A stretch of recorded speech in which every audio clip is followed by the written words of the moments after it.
आगाह करना चाह रहा था। आज 2 दिन हो गए हैं, मीडिया पे काफ़ी बातें जो है वो पार्क व्यू के बारे में और मेरे बारे में, तो मैंने पहले तो कोशिश की कि मैं इस बात को नज़रअंदाज करूं और जो लोग भी पॉडकास्ट के ज़रिए या मुख्तलिफ़ डिसइंफॉर्मेशन फैला रहे थे, तो पहले तो मैंने इनको नज़रअंदाज किया। लेकिन मेरे ख़्याल में कि लोगों तक जो हक़ाइक़ हैं उनका पहुंचना भी ज़रूरी है, इसलिए मैंने मुनासिब समझा कि मैं कम अज़ कम पाकिस्तान के लोगों को ये बता सकूं कि असल हक़ाइक़ क्या है। सबसे पहली बात तो मैं आपको पार्क व्यू लाहौर के बारे में बता दूं। पार्क व्यू लाहौर जो है, ये प्रोजेक्ट जो कि रिवर एज के नाम से था, ये 2006 में बनाया था और इसके मालिकान और थे और उन्होंने ये 2006 में इसका NOC लिया रिवर एज का, और ये रिवर एज जो है अगले 4 साल तक उन्हीं मालिकान के पास रहा। उनका कोई लोन का इशू था बैंक से, और बैंक ने जो है उनका लोन डिफ़ॉल्ट होने के बाद इसको रीपोजेस कर लिया, और उसके बाद इसकी डिग्री हुई कोर्ट से और वो बैंक ने फ़रोख्त के लिए जो है वो इसको मार्केट में ले आए।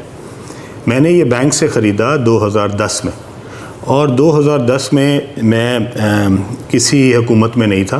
2010 में मैं अपोजिशन में था, और 2010 में जब मैंने ये ख़रीदा तो इसकी तमाम तर NOCs, वो LDA की हो, वासा की हो, वापडा की हो, सुई गैस की हो, वो तमाम तर NOCs जो हैं उसके साथ मैंने ये ख़रीदा था प्रोजेक्ट, और ये रिवर एज के नाम से था। और उसके बाद मैंने इसको अपने ब्रांड के पार्क व्यू के नाम से इसको जो है वो कन्वर्ट किया, और अल्हम्दुलिल्लाह 2010 से लेके 2025 तक पिछले 15 साल में ये एक बहुत ही सक्सेसफुल, बहुत ही खूबसूरत, बहुत ही अच्छा प्रोजेक्ट है, जो कि हज़ारों की तादाद में मेंबरान को बेहतरीन जो सहूलियात है वो फ़राहम कर रहा है। जो लोग यहाँ पे रहते हैं उनको भी इसका अंदाज़ा है, और जो लोग यहाँ पे अपने दोस्तों को, अजीज़ों को मिलने आते हैं उनको भी इस बात का अंदाज़ा है।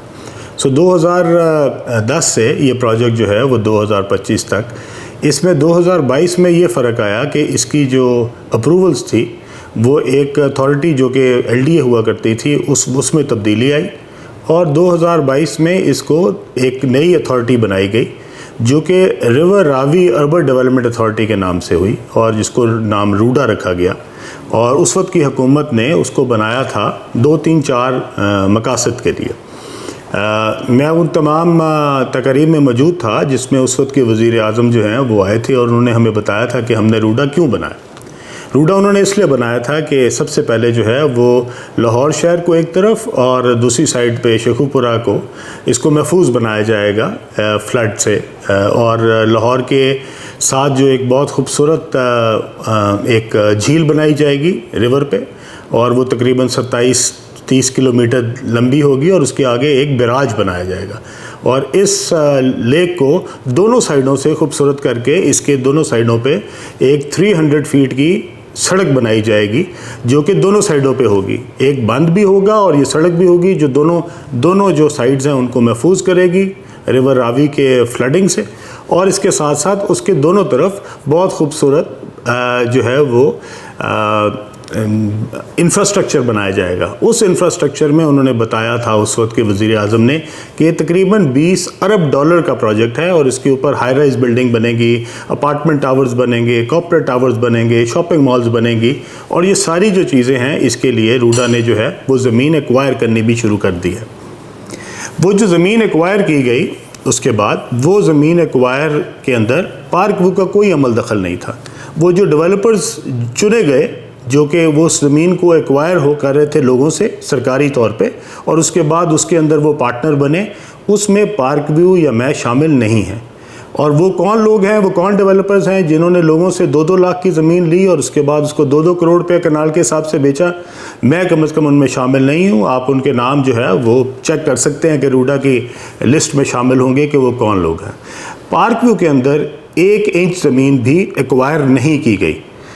पार्क व्यू की तमाम तर ज़मीन जो है वो हमने लोकल ज़िम्मेदारों से मुंह मांगे कीमत पे ख़रीदी। इसके अंदर कोई सरकारी ज़मीन, कोई सरकारी रकबा, कोई सरकारी जो है वो एरिया जो है वो उसके अंदर शामिल नहीं है। टोटल पार्क व्यू जो है वो प्राइवेट ओनर से ख़रीदी गई और प्राइवेट जो है इसको बनाया गया। इसमें कोई सरकारी हमें किसी किस्म की एक्विजिशन या कोई सरकार की तरफ से कोई मदद हमने नहीं ली हुई, ना हमने उससे पिछली हुकूमत में ली, ना इस हुकूमत में ली।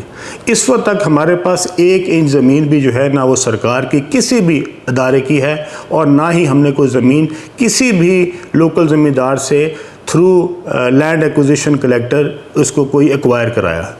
जो ज़मीनें एक्वायर हुई हैं वो पिछले ज़माने में हुई थी, उनके अगेंस्ट क्या काम हुआ, वो क्यों एक्वायर की गई, लोगों को, ज़मींदारों को क्यों कम पैसे दिए गए और उनको क्यों महंगी कीमत के ऊपर बेचने के लिए रूडा ने आगे प्राइवेट डेवलपर्स एंगेज किए, इसका मेरे पास कोई जवाब नहीं है। लेकिन जो फैक्ट्स हैं वो यही हैं।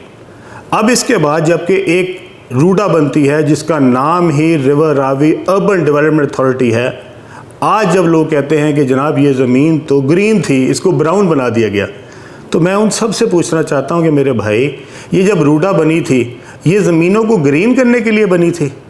ये रिवर के दोनों साइडों पे जो हाई राइज बिल्डिंगें हैं जो रूडा के मास्टर प्लान का हिस्सा है, क्या वो ग्रीन एरिया में बननी थी? ये सारा ज़मीन जो थी ये ब्राउन डिक्लेयर हुई थी, उसके बाद ही यहाँ पे एनओसी मिले थे। रूडा ने ये तमाम तर रिस्पॉन्सिबिलिटी इसको महफूज करने की, इसके ऊपर सड़कें बनाने की, इसके ऊपर झील बनाने की, इस पे बैराज बनाने की, इसको सैलाब से महफूज करने की, इसके सीवर की, इसके बिजली के कनेक्शंस की, ये सब जिम्मेदारी रूडा ने ली और रूडा ने इसके अगेंस्ट हमसे फीस चार्ज की।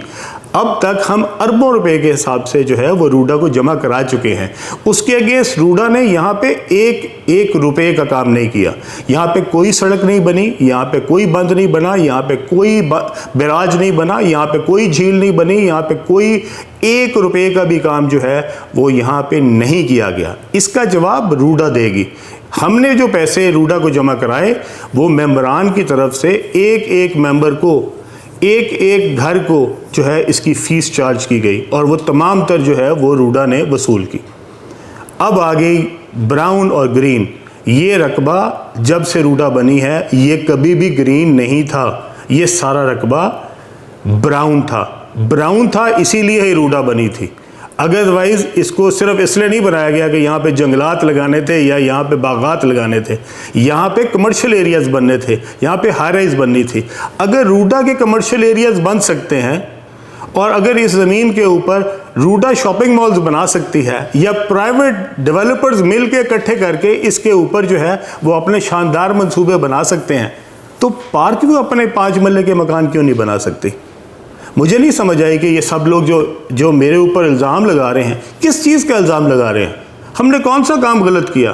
क्या हमने मेरे प्रेशर की वजह से वो ब्राउन जो है वो जो ग्रीन था वो ब्राउन हुआ? ये तो जनाब उस वक्त के मुंतखब वज़ीर आज़म ने ये फैसला किया था और वो इस पर बड़ा जो है वो बड़ा प्राउड फील करते थे और उन्होंने इसके लिए बाकायदा कैंपेन की। वो बाकायदा एक ऐड में भी आए और वो ऐड जो है वो रूडा ने चलाया, जिसके अंदर उन्होंने बड़े अपने फ़ख्र से कहा था कि मैं ये $20 अरब का प्रोजेक्ट लॉन्च कर रहा हूँ।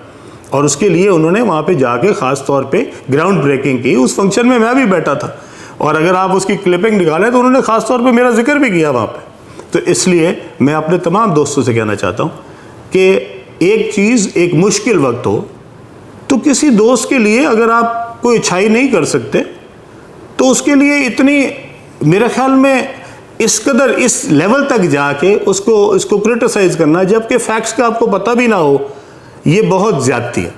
और मेरे ख्याल में उन तमाम पॉडकास्टर्स को जिन्होंने शायद इससे कुछ पैसे तो ज़रूर बना लिए होंगे, लेकिन उनको कम अज़ कम इसका वर्जन, इसके बारे में हक़ाइक़, इसके बारे में तमाम तर जो मालूमात है वो पहले लेनी चाहिए थी।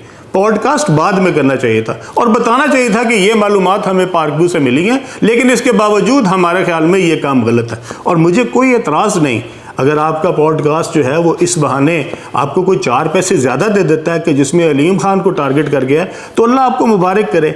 मेरे ऊपर कोई किसी गवर्नमेंट का कोई एहसान नहीं है, ना पिछली हुकूमत का ना इस हुकूमत का। मैंने कोई चीज़ इर्रेगुलर नहीं की, मैंने पिछली हुकूमत से भी कोई नाजायज़ फ़ायदा नहीं उठाया, ना इस हुकूमत से उठाया। एक सोसाइटी जो मैंने एनओसीज़ के साथ ख़रीदी थी, अगर उसकी अथॉरिटी चेंज हुई, वो एलडीए से रूडा में गई, तो मैंने दोबारा अप्लाई रूडा को किया और जो रूडा ने इसके ऊपर अप्रूवल दी है वो तमाम तर वाजिबात लेके, तमाम तर फीसेस लेके, तमाम तर अपने प्रोसीजर अडॉप्ट करके, तमाम ओनरशिप टाइटल देखने के बाद दी है। और अगर इसके अंदर किसी को लगता है कि इसके अंदर रूडा ने कोई मुझे स्पेशल फेवर दिया है तो बराए मेहरबानी ज़रूर लेके आए सामने। दूसरी बात जो है वो ये है कि यहाँ के जो मकीन हैं, जो मेंबर्स हैं, मैं अपने तमाम दोस्तों को बताना चाहता हूँ, ये वो सोसाइटी है जिसके अंदर मेरे वालिदैन की कब्रें हैं और ये सोसाइटी मुझे अपने दिलो जान से ज़्यादा अजीज़ है। और मैं इस सोसाइटी के अंदर सिर्फ कारोबार नहीं करता, ये जो जहाँ पे ये जो मेंबर्स रहते हैं ये मेरे ख़ानदान का हिस्सा है और मैं उनसे उतनी ही मोहब्बत करता हूँ जितने अपने बहन भाइयों से करता हूँ। इसलिए अगर कोई एक घर भी इससे अफेक्ट हुआ है और किसी एक का भी कोई नुकसान हुआ है तो इंशाअल्लाह ताला मैं उनका भाई बन के उनके लिए उसी तरह हाज़िर हूँगा जिस तरह मैं अपने सगे बहन भाइयों के लिए हाज़िर हूँ। और इंशाअल्लाह ताला इसमें कोई भी एक भी मेंबर किसी को भी इंशाअल्लाह ताला हम इस वक्त अकेला नहीं छोड़ेंगे। हम उसके साथ हैं, खड़े थे, खड़े हैं और इंशाअल्लाह आइंदा भी खड़े रहेंगे। इसलिए पूरे पाकिस्तान में तबाही मची हुई है, सैलाब पूरे पाकिस्तान में लोगों के घरों को तबाह कर रहा है। बराए मेहरबानी मेरी आपसे गुजारिश है, ये जितने हमारे पॉडकास्ट दोस्त हैं कि आप अब ये पकड़ के उन इलाकों में चले जाएं जिनका पुरसाने हाल कोई नहीं। ये मेंबर के लिए अलीम खान मौजूद है, इन मेंबर्स के ऊपर उनका भाई मौजूद है, इनकी तो देखभाल मैं कर लूँगा। अब बाकियों के लिए आप ज़रा माशाल्लाह में निकलें और पूरे पाकिस्तान में जो सैलाब से तबाहकारियाँ हो रही हैं, जो लोगों के बेचारे बेघर हुए हैं, जिनके पास वहाँ पे ना रहने के लिए रहा है ना कोई खाने के लिए रहा है, बराए मेहरबानी अब उनकी जाके निशानदेही करें और उनको लोगों को दिखाएं। इधर इनको ये समझते थे कि शायद अलीम खान जो है वो डूब गया है या सोसाइटी डूब गई है। भाई अलीम खान भी अल्लाह के करम से उसी तरह मौजूद है और ये सोसाइटी भी इंशाल्लाह अल्लाह के करम से मौजूद है और उससे ज़्यादा इंशाल्लाह ताला हम तवानाई से, उससे ज़्यादा इंशाल्लाह ताला हम इस सोसाइटी को खूबसूरत बनाएंगे जो इससे पहले हम बना रहे थे।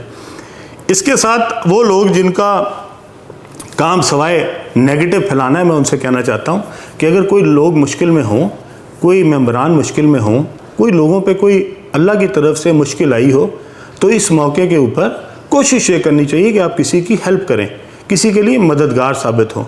और अगर आप इस मौके के ऊपर समझते हैं कि आपने कोई पुराना स्कोर था जो कि बराबर करना है, या आपका हसद जो है वो आपको मजबूर कर रहा है कि आपने ज़रूरी पॉडकास्ट के ज़रिए अपने जो अंदर के आपके जज्बात है वो निकालने हैं, तो अल्लाह आपको मुबारक करे, अल्लाह आपको कोई तौफीक दे कि अल्लाह आपको जो है वो कोई समझ दे, अल्लाह आपको बेहतर कर दे कि आप लोगों के मुश्किल में तमाशा बनाने की बजाय और हंसने की बजाय आप किसी लोगों के साथ खड़े हो सकें और उनकी मुश्किल वक्त में उनके लिए आसानी का बायस बन सकें। अल्लाह ताला हम सब का हामी और नासिर हो। अल्लाह ताला पाकिस्तान को जितने भी आफात हैं अल्लाह ताला उनसे महफूज रखे। ये जितने लोग इस वक्त पाकिस्तान में सैलाब की तबाहकारियों की वजह से परेशान हैं, अल्लाह ताला इनके ऊपर ख़ास रहम फरमाए और इंशाअल्लाह ताला मेरे बस में जो कुछ मुमकिन होगा इंशाअल्लाह ताला ना सिर्फ पार्क व्यू के मेंबरान के लिए बल्कि पूरे पाकिस्तान के लिए मैं जहाँ जहाँ जा सका, जहाँ जहाँ मेरी फाउंडेशन काम कर सकी, इंशाअल्लाह ताला मैं ज़रूर करूँगा। आप सबका अल्लाह हाफ़िज़ और नासिर हो। बहुत शुक्रिया।